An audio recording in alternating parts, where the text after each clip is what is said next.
The wedding was quiet. Too quiet for something so important. No guests, no music, no smiles. Only the sound of paper being signed, soft footsteps across marble floors, and the click of a pen that seemed to echo in the empty hall. Yoon So-mi looked up from her chair, heart beating too fast, eyes resting on the man who had just become her husband. Kang Min-jae sat stiffly beside her, his expression unreadable. Dressed in a black suit that probably cost more than her entire apartment, he looked more like a statue than a groom. He didn't speak. He hadn't spoken more than 5 words to her since they'd met a week ago. The lawyer gave them a polite nod, collected the documents, and left. Just like that, So-mi was no longer just an art teacher. She was the wife of the CEO's son, or what was left of him. Min-jae had no memories of his past. After the accident 3 months ago, he woke up with no recollection of who he was, what he liked, or who he loved. His doctors called it dissociative amnesia, likely triggered by trauma. His family called it a problem, an inconvenience, something that had to be fixed or at least covered up. And that's where So-mi came in. Her small art school for children with disabilities was in danger of closing. The foundation that supported it had pulled its funding after a scandal. She was working 2 part-time jobs just to keep the lights on. Then, Min-jae's mother approached her.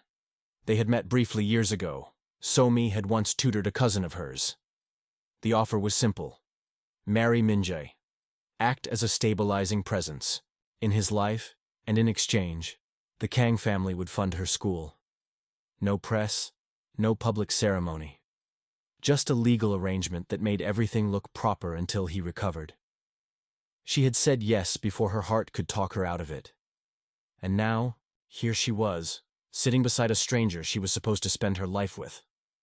The ride home was silent. The driver took the long route through the streets of Seoul, passing by bright storefronts and couples holding hands, laughing in the fading afternoon light. So-mi kept her gaze out the window, pretending not to feel the awkward space between them. Min-jae finally broke the silence. "You don't have to act like a wife." His voice was calm but distant. "I wasn't planning to," she said, not unkindly. He didn't respond. The Kang family home was large, modern, and cold, like something out of a magazine. Clean lines, minimalism, no warmth. "This is your room," the housekeeper said, guiding her to a guest suite at the end of the hall. "Master Min-jae's room is across." So-mi nodded and smiled politely. As soon as she was alone, she sat on the edge of the bed, hands shaking slightly. It didn't feel real. Nothing did. Days passed. She spent mornings working at the art school and evenings in the Kang house, sharing the space but never her thoughts. Min-jae rarely came out of his room except to eat. He spent hours staring at the same book without flipping pages, as if trying to force familiarity. The staff treated him like royalty, but with quiet pity behind their eyes. One night, while passing by the kitchen, So-mi saw him sitting alone, lights off, staring at the rain through the window. "Do you remember anything?" she asked gently. He didn't turn around. "No. Not even feelings, flashes, dreams?" He was silent for so long that she thought he wouldn't answer. Then he said, "Sometimes I see someone's face. I don't know who, but it hurts." So-mi swallowed hard. "That must be difficult. I guess. It's hard to feel pain for someone you don't even remember." She wanted to say more, but stopped herself. It wasn't her place. The more she watched him, the more she saw it. The emptiness behind his eyes. He was not arrogant or cruel. Just lost. Stripped of identity. Wandering in his own mind. But small things started to change. One morning, she found a sketch on the dining table. A face, gentle and sad. It wasn't her, but it could have been. She didn't ask. She left a cup of tea by his door once. The next day, it was returned with a note. "Thank you." And once, when the heater broke in the school and she came home late, shivering, she found a wool scarf folded neatly on her pillow. No note, just warmth. He was noticing her. Or maybe trying to. Then came the night of the blackout. The city was hit by a sudden power outage. Somi lit candles in the living room and sat, waiting. She didn't expect company, but Minjai joined her without a word, sitting across from her on the floor. "It's strange," he said quietly. "This silence. It's the only time my head isn't full of noise." She looked at him. He wasn't staring blankly like before. He was watching the candle, eyes flickering with something new. "You're not empty," she said without thinking. "You just haven't remembered who you are yet. That doesn't mean you're no one." He turned to her. "Then who do you think I am?" Somi's heart skipped. Someone trying. They didn't speak after that. But when he fell asleep on the couch, she brought him a blanket. As she gently placed it over him, his hand moved and caught hers, softly but firmly. He didn't let go. She sat there, hand in his, watching him sleep. And for the first time she wondered if she had made a mistake, because part of her no longer wanted this to be fake. The next day she cleaned out the study for him, hoping the change of space might help. As she organized the drawers, her hand knocked something loose. A drawer in the corner slid open. Inside was a black leather diary, old and worn. She opened it slowly, heart pounding. The handwriting was neat, familiar. The name signed at the top, Kang Minjai. The last entry was dated 3 days before the crash. Somi's breath caught in her throat. Her fingers trembled. She shouldn't read it, but she already had. The diary was thin, leather-bound, and worn along the edges. Somi held it in her hands for a long time before she dared to open it. Every part of her felt like she was crossing a line, invading something deeply private. But curiosity had already made a home in her heart, and questions she hadn't even known she had were starting to whisper louder with each passing day. She opened to the first page. The handwriting was sharp, clean, and intense. "Sometimes I think about burning it all down, the meetings, the boardrooms, the suits and lies. But then I see her, Yoonji, and everything makes sense again. If only she knew the truth about me." Somi blinked, reading the name twice. Yoonji? Not her. Someone else. She kept reading. The next few pages painted a picture of a man torn between two lives. One, the well-dressed executive son of a chaebol, family, groomed to follow his father's path. The other, a man slipping away, hiding moments with someone he loved, hiding truths about his family, his guilt, his real desires. Yoonji was someone from his past, a violinist. They met at a charity gala. She made him laugh, something he admitted he hadn't done in years. But the diary wasn't a love story. It was a confession, about family pressure, about an engagement he didn't want, about a company scandal he was being forced to cover up. "They think I'll do what I'm told, as always. But after the gala, I'm walking away. From the company. From father. Maybe even from Yoonji, if it means protecting her." Somi sat alone in her small studio, heart pounding. The man in these pages was passionate, lost, and angry. But he wasn't cruel. If anything, he seemed desperate to find peace. The next morning, she watched Minjai from a distance. He was helping one of the neighborhood kids paint a paper lantern outside the art school, crouched on the pavement, letting the child dab paint on his sleeve without flinching. He smiled when the girl giggled. Not the smile of a businessman, not the smile of a man in control. The smile of someone free. "Don't tell your teacher I ruined your shirt," the girl said, holding her brush like a wand. "I'll tell her it was my fault," Minjai replied. Somi turned away before he could see her watching. She didn't know what to do with the ache in her chest. That night, Minjai cooked dinner. Terribly. He tried to follow a recipe on his phone and ended up burning the rice and undercooking the chicken. Somi laughed for the first time in weeks. "You're hopeless," she said, taking over the stove. "I'm learning," he said, watching her carefully, like every movement she made had something to teach him. After they ate, they sat outside, on the rooftop. The city lights of Seoul blinked softly in the distance. He leaned back on his hands and looked up at the stars. "I saw a photo of me in an article today," he said. "It was strange. Like looking at a stranger who stole my face." So, my turn to him, heart beating faster. "What did it say?" CEO's son disappears after scandal, he said quietly. They think I'm hiding. Maybe I am. Somi hesitated. Do you want to go back to that life? Minjai didn't answer for a long moment. No, he said at last. Not if it means being someone I don't even like. The diary became her secret. She read it at night, one page at a time. Some entries were joyful, small notes about coffee with Yoonji, childhood memories, or stolen hours away from business meetings, but others were darker. I signed the contract. I didn't have a choice. Father said it was either this marriage or losing everything.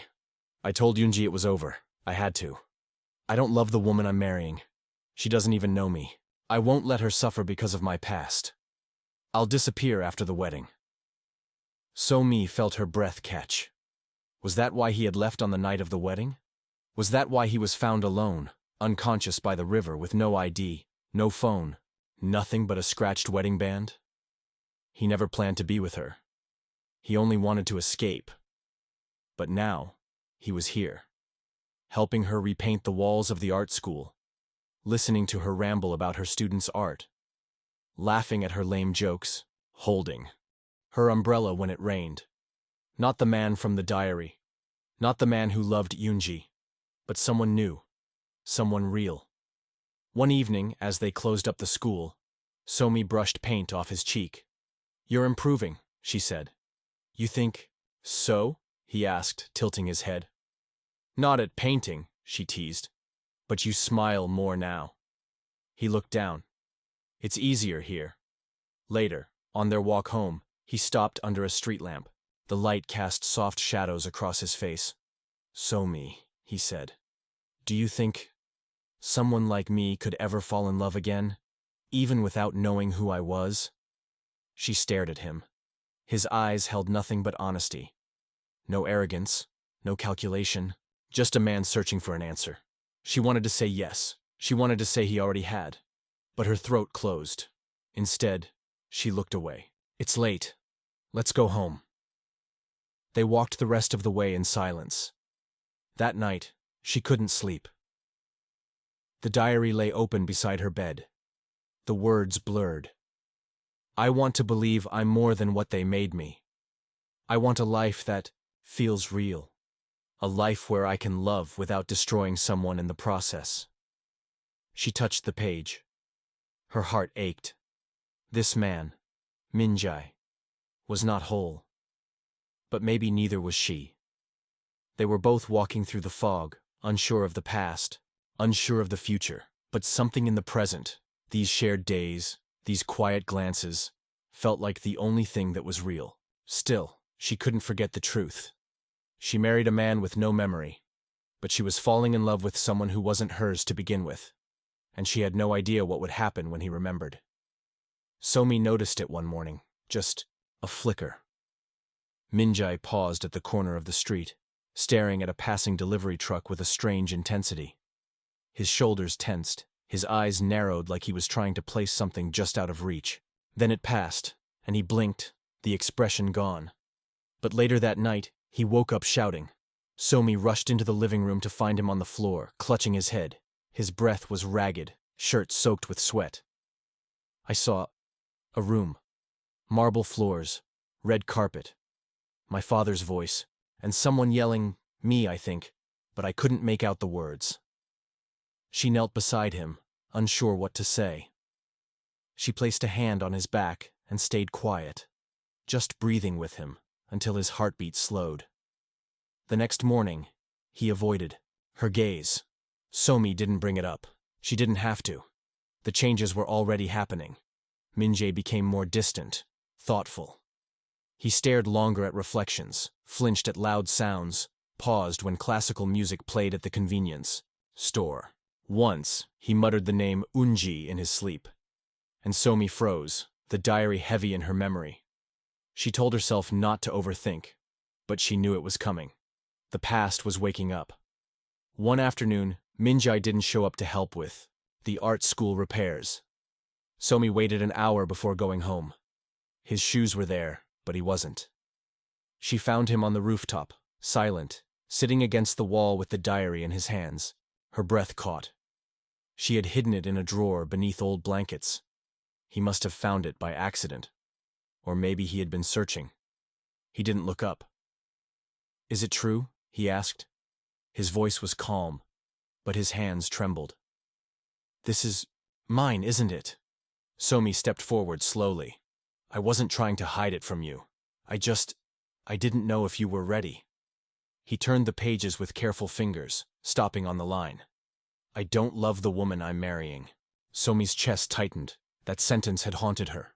"You read it," he said. "Not a question. A fact." She nodded. He finally looked at her. "So you knew that I was trying to leave everything behind, including you." Tears burned her eyes, but she didn't look away. "Yes, but you're not the man who wrote that. Not anymore." He dropped his gaze. "Maybe not, but I still hurt you." Silence stretched between them.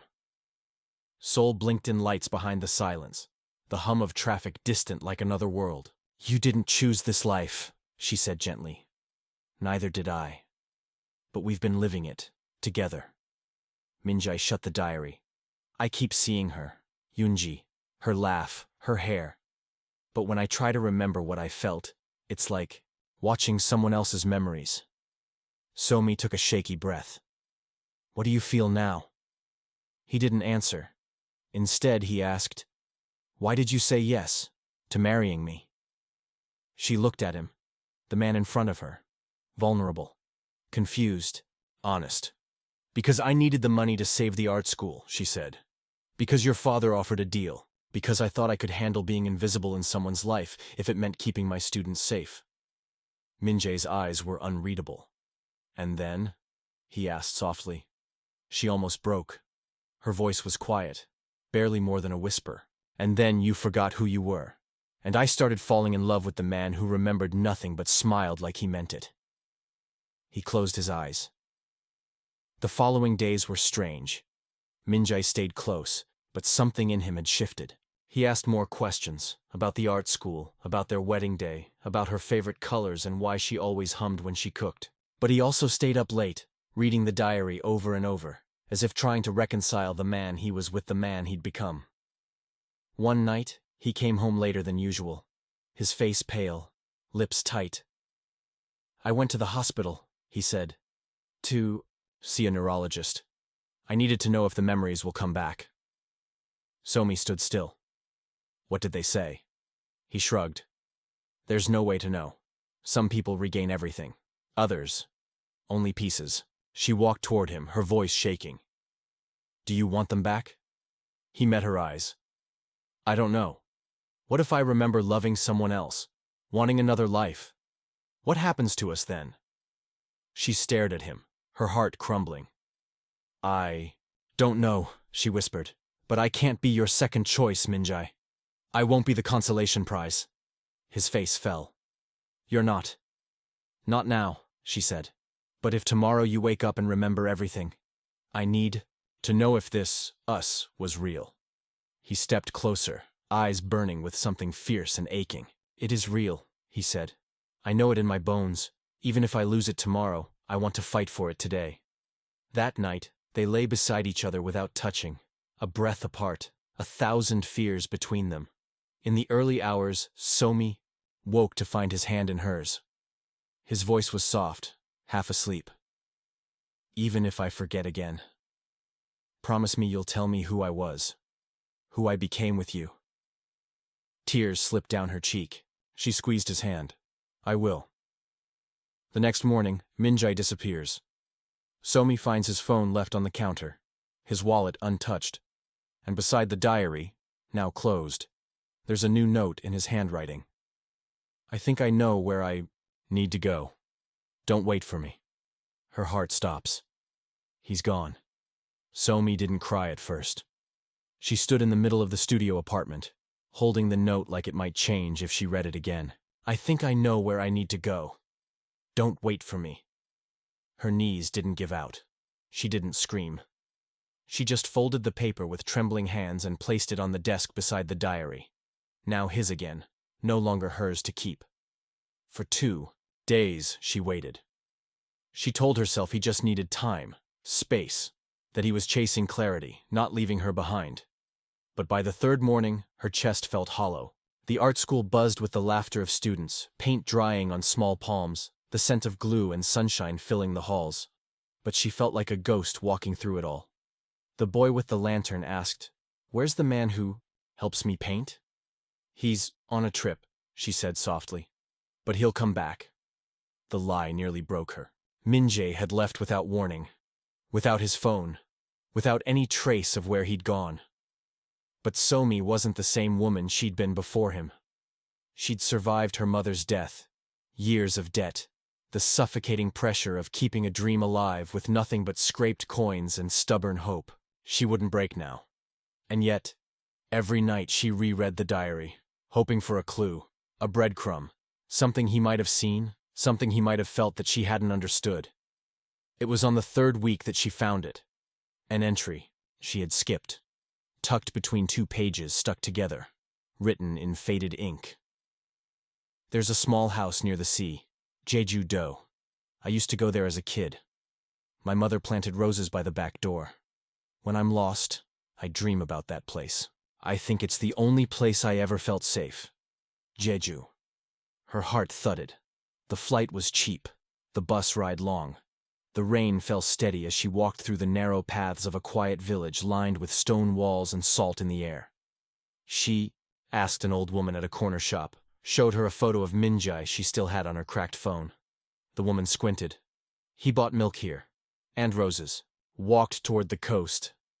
Somi followed the winding trail until she saw it. A small white house, blue roof, a gate left ajar. Roses, wild, untrimmed, climbing along the back fence. She didn't knock. She stood there, drenched in rain, and whispered his name once. "Min-jae." The door opened slowly. He stood there, barefoot, holding a towel. His hair was longer, his eyes tired but clear. She didn't speak. Neither did he, until he stepped forward, rain beating on his lashes. "You found me."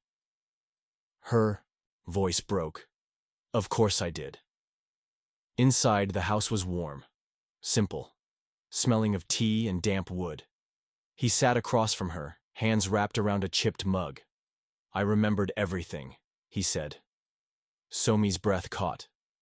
"I remembered my father, the boardroom fights, the charity gala, Yoonji." She swallowed. "And me?" He looked at her. Not just at her, but into her. "You were the last thing I remembered, but the first thing that felt real." Tears blurred her vision. "I thought maybe if I remembered who I was, I'd stop feeling what I felt for you," he continued.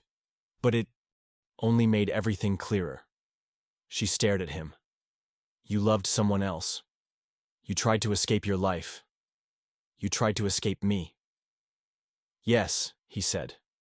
"But then I met you, the real you. Not the girl I married for money. The woman who saved me when I didn't even know who I was." He reached for her hand. "I'm not the man I used to be. I don't want to be. I want to be the one you made me into. Kind, patient, ridiculous at cooking, terrible at painting." He smiled softly, "But honest, with you." She looked at his hand, at the wedding band he still wore. "You remembered everything," she said. "But you still came back to this place?" He nodded. "Because this is where I chose to start again, and I hoped, maybe, you'd still want to start with me." They didn't kiss right away.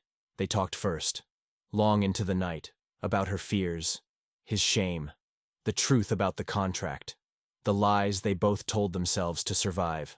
And then, under the stars, as waves broke gently below the cliffs, he leaned in.